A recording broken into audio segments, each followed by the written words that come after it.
Livro O Diário de uma Paixão, capítulo 2, Fantasmas, parte 1. Era o início de outubro de 1946. Da varanda que circundava sua casa em estilo de fazenda sulista, Noah Calhoun contemplava o sol poente, que ia se afundando cada vez mais até se perder de vista. Ele gostava de ficar sentado ali, nos fins de tarde, especialmente depois de ter trabalhado com afinco o dia todo, e deixava os pensamentos vagarem sem direção consciente. Era assim que ele relaxava, um hábito que tinha aprendido com seu pai. Ele gostava particularmente de observar as árvores e seus reflexos no rio. As árvores da Carolina do Norte são bonitas quando o outono está no auge. Tons de verde, amarelo, vermelho, alaranjado e todos os matizes intermediários. Com o sol, as cores deslumbrantes das árvores brilham intensamente e pela 100ª vez, Noah Calhoun se perguntou se os proprietários originais da casa também passavam seus fins de tarde pensando nas mesmas coisas. A casa fora construída em 1772, o que fazia dela uma das mais antigas, bem como uma das maiores residências de Nova Berna. Originalmente tinha sido a casa grande de uma fazenda. Ele a comprara logo depois do fim da guerra e passara os últimos 12 meses consertando tudo, tarefa que consumiu uma pequena fortuna. Semanas antes, o repórter do jornal de Rayling havia escrito uma matéria sobre a casa, afirmando tratar-se de um dos melhores trabalhos de restauração que já tinha visto na vida. Pelo menos, a casa era. O restante da propriedade era outra história, e era nela que Noah passava a maior parte do dia. A casa ocupava uma área de 5 hectares adjacentes ao rio Brice. E neste dia ele tinha trabalhado na cerca de madeira que cingia os outros 3 lados da propriedade, verificando se havia caruncho ou cupim, substituindo mourões quando era preciso. Noah ainda tinha muito trabalho pela frente, em particular no lado norte. E um pouco mais cedo, enquanto guardava as ferramentas, ele tinha feito uma nota mental para telefonar e pedir que lhe entregassem mais madeira. Entrou em casa, bebeu um copo de chá doce e foi tomar uma chuveirada. Ele sempre tomava banho no fim do dia e deixava a água lavar a sujeira e o cansaço. Depois, penteou os cabelos para trás, vestiu calça jeans desbotada e uma camisa azul de manga larga. Serviu-se de outro copo de chá doce e foi para a varanda, onde agora estava sentado, onde se sentava todos os dias a essa mesma hora. Ele estendeu os braços acima da cabeça, depois para os lados, girando os ombros quando completou o seu exercício. Agora se sentia bem e limpo, revigorado. Seus músculos estavam cansados e sabia que no dia seguinte teria um pouco de dor, mas estava contente por ter conseguido terminar boa parte do que queria fazer. Noah esticou-se para pegar seu violão, lembrando-se do pai, pensando no quanto sentia sua falta. Dedilhou um acorde, ajustou a tensão em 2 das cordas, depois dedilhou de novo. Agora parecia afinado e ele começou a tocar. Uma música suave, música calma. No início, cantarolou baixinho. Depois começou a cantar de verdade, enquanto ao seu redor a noite ia adensando e caindo de vez. Ele tocou e cantou até o sol desaparecer e o céu ficar escuro. Passava um pouco das 19 horas quando ele desistiu. Acomodou-se na cadeira e começou a balançar. Por hábito, olhou para cima e viu Orion e a Ursa Maior, Gêmeos e a estrela polar, tremeluzindo no céu outonal. Começou a pensar em números e a fazer contas, depois parou. Ele sabia que já gastara quase todas as suas economias na casa e que em breve teria que arranjar novamente um emprego. Mas afastou esse pensamento e decidiu aproveitar com prazer os meses de restauração que ainda faltavam, sem se preocupar com o assunto. Essa era a solução que funcionava para ele, e ele sabia, funcionava sempre. Além disso, pensar em dinheiro geralmente o deixava entediado.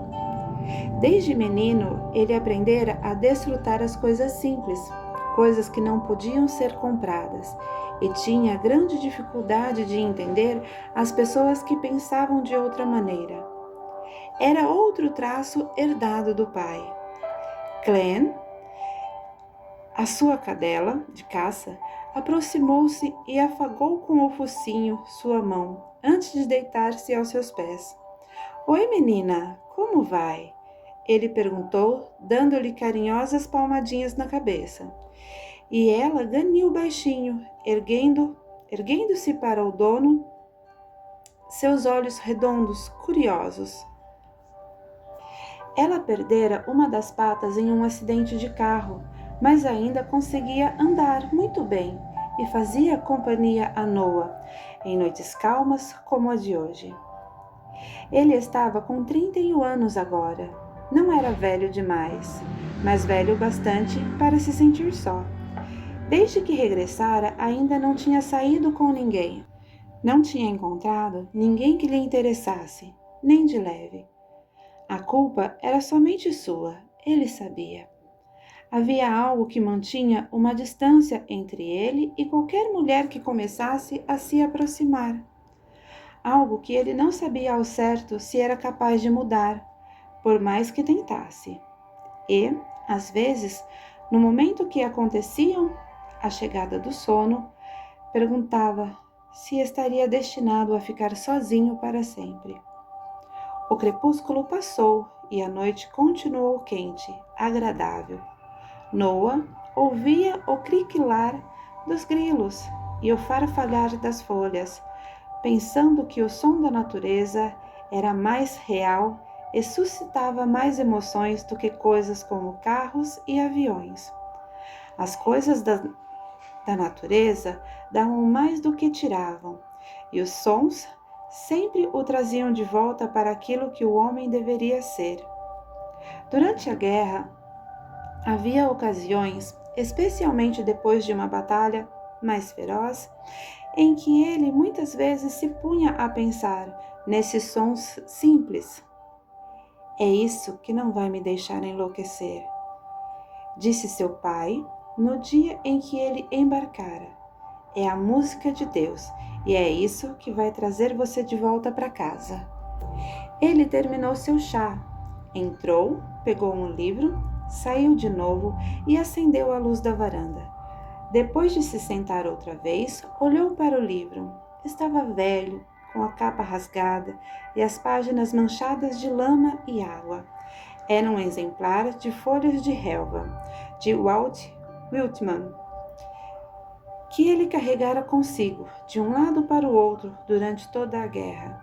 O livro chegou, inclusive, a receber uma bala por ele. Esfregou a capa, tirando um pouco da poeira. Depois, deixou que o livro se abrisse aleatoriamente e leu as palavras à sua frente.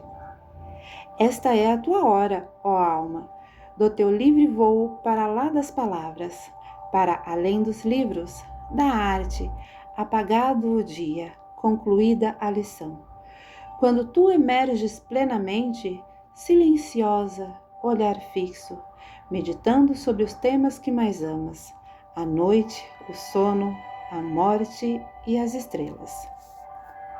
Noah sorriu de si para si, por alguma razão. Whitman sempre o fazia lembrar-se de Nova Berna, e ele estava feliz por ter voltado. Embora tivesse estado longe por 14 anos, ali era o seu lar. Ali ele conhecia um punhado de gente, a maioria desde os tempos da juventude, o que não era surpresa nenhuma. Como em tantas outras cidadezinhas sulistas, as pessoas que ali viviam nunca mudavam, só envelheciam um pouco. Atualmente, seu melhor amigo era o Gus, um negro de 70 anos que morava descendo a estrada. Os dois conheceram-se algumas semanas depois de Noah ter comprado a casa. Gus apareceu trazendo um pouco de licor caseiro e um ensopado Brunswick. Passaram a primeira noite juntos, embebedando-se e contando história. Agora, Gus aparecia 2 noites por semana, normalmente por volta das 20 horas. Morando com 4 filhos e 11 netos, de vez em quando ele sentia necessidade de sair de casa. E Noah não podia culpá-lo.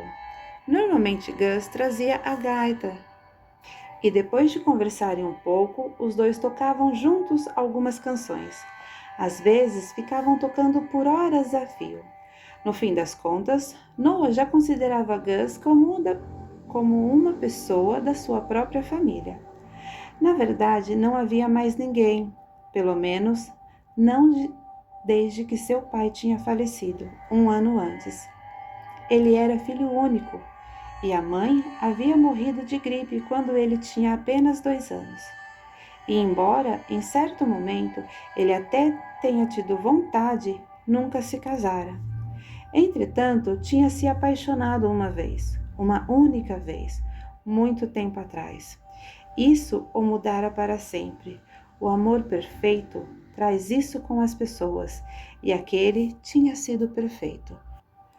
Nuvens costumeiras começaram a deslizar lentamente pelo céu noturno, tornando-se prateadas com o reflexo da lua, enquanto elas iam ficando cada vez mais espessas. Noah inclinou a cabeça para trás e encostou-a na cadeira de balanço.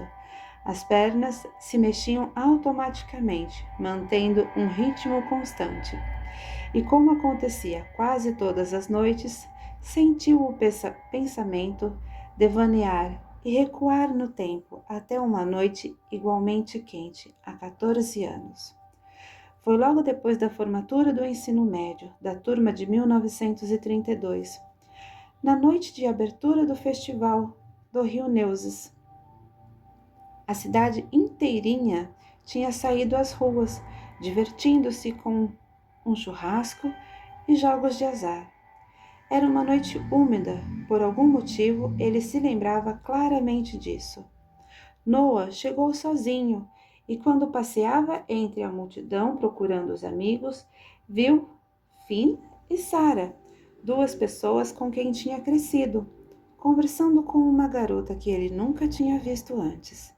Ela era bonita, ele se lembrou de ter pensado, e quando finalmente se juntou a eles, ela olhou na direção dele com um par de olhos enevoados que não saíam mais de sua memória.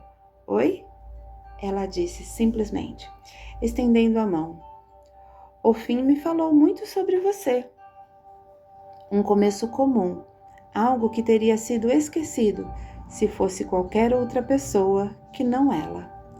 Mas quando Noah apertou aquela mão e encarou de perto aqueles extraordinários olhos de esmeralda, ele soube, antes de conseguir respirar de novo, que ela era a mulher que ele poderia passar o resto da vida procurando e nunca mais encontraria. A impressão que ele teve, enquanto uma brisa de verão soprava em meio às árvores, foi a de que ela era absolutamente boa e perfeita. A partir daquele momento, tudo foi como um furacão. Finn disse que ela estava passando o verão em Nova Berna, com a família que o pai trabalhava. para a J.R. Reynolds. Embora ele tinha se limitado a fazer apenas um meneio com a cabeça, a maneira como ela olhava para ele fazia com que seu silêncio nada tivesse de errado. Finn então riu, pois percebeu o que estava acontecendo, e Sarah sugeriu que fossem comprar Coca-Cola. Os 4 ficaram até o fim da festa, quando a multidão rareou e tudo fechou. Os 2 se encontraram no dia seguinte e também um dia depois. E não demorou muito para se tornarem inseparáveis, todas as manhãs, exceto aos domingos, quando tinha que ir à igreja. Ele acabava as suas tarefas o mais depressa possível e depois ia direto para o parque do Forte Totem, onde ela já estava à sua espera. Uma vez que era recém-chegada e nunca tivera antes em uma cidade pequena, os 2 passavam os dias fazendo coisas que para ela eram completamente novas. Ele a ensinou a prender a isca no anzol para pescar, a pesca de boca grande baixios. Perca de boca grande nos baixios. E a levou em missões de exploração aos confins da floresta croatoana. Juntos andavam em canoas e contemplavam as tempestades de verão, e ele pensava que era como se os 2 se conhecessem desde sempre. Mas ele também aprendeu coisas. No baile da cidade, no celeiro de tabaco, foi ela quem lhe ensinou a dançar a valsa e o charleston. Embora, durante as primeiras canções, os 2 tivessem tropeçado, a paciência dela acabou prevalecendo e o casal dançou até a música acabar. Depois ele a levou para a casa dela e quando pararam na varanda, na despedida, beijou-a pela primeira vez e ficou se perguntando por que havia esperado tanto tempo para fazer aquilo. Mais tarde, naquele verão, Noah levou-a para conhecer o casarão onde morava hoje. Sem se importar com a decadência do lugar, ele disse que um dia compraria e consertaria aquela casa arruinada. Os 2 passavam horas conversando sobre os sonhos de cada um. O dele de ver o mundo, o dela de ser uma artista. Em uma noite úmida de agosto, que os 2 perderam a virgindade. Quando ela partiu, 3 semanas mais tarde, levou consigo um pedaço dele e o resto do verão. Através dos seus olhos, que na noite anterior sequer tinham dormido, ele a viu abandonar a cidade durante uma manhã chuvosa. Depois, para casa, fez as malas.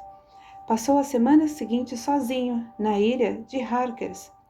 Noah passou a mão pelos cabelos e consultou o relógio de pulso. 8h12. Levantou-se, foi à entrada da casa e olhou a estrada. Nem sinal de Gus, e imaginou o amigo não viria. Voltou para a cadeira de balanço e se sentou de novo. Ele se lembrava de ter falado com Gus sobre ela. Na primeira vez que ele a mencionou, Gus começou a balançar a cabeça e rir. Então é esse o fantasma que você tem fugido? Quando ele perguntou o que o amigo queria dizer com aquilo, Gus respondeu: Você sabe, o fantasma, a memória. Eu ando de olho em você. Você trabalha de dia e noite, feito um escravo, tanto que nem tem tempo para respirar. As pessoas fazem isso por 3 motivos: ou são loucas, ou estúpidas, ou estão tentando esquecer. E no seu caso, eu sabia que era para tentar esquecer, só não sabia o que. Pensou no que Gus havia dito. Gus tinha razão, é claro. Nova Berna agora era uma cidade assombrada pelo fantasma da lembrança dela.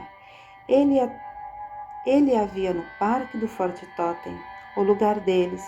Cada vez que passava por lá, sentada no banco ou em pé no portão, sempre com um sorriso no rosto, os cabelos loiros roçando de leve os ombros, os olhos cor de esmeralda. Quando à noite ele se sentava na varanda com o violão, ele a via ao seu lado, ouvindo em silêncio enquanto ele tocava a música de sua infância. Ele sentia a mesma coisa quando ia à lojinha de Gaston, ou ao cinema maçônico, ou mesmo quando passeava a pé pelo centro da cidade. Para qualquer lado que olhava, via a imagem dela, via coisas que traziam de volta a vida. Era estranho, e ele sabia. Ele tinha crescido em Nova Berna. Ali tinha passado seus primeiros 17 anos, mas quando pensava na cidade, parecia lembrar-se apenas do último verão, do verão em que os dois tinham passado juntos.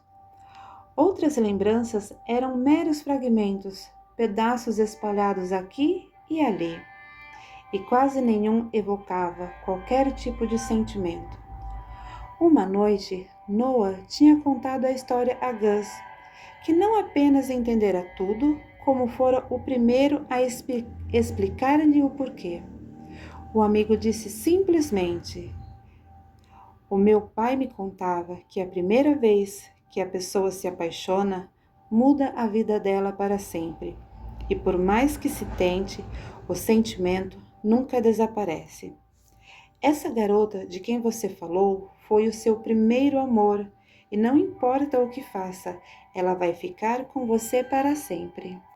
Noah balançou negativamente a cabeça, e quando a imagem dela começou a desvanecer, retomou a leitura de Whitman. Leu durante 1 hora, tirando os olhos do livro de vez em quando para ver os guaxinins e gambás correndo perto do regato. Às 21h30, fechou o livro, subiu as escadas e foi para o quarto, onde ficou escrevendo em seu diário, tanto observações pessoais quanto coisas sobre o trabalho que tinha feito na casa. 40 minutos depois, estava dormindo. Clem perambulou a escada acima, farejou o dono adormecido, depois deu algumas voltas sobre si mesma, antes de por fim enrodilhar-se ao pé da cama.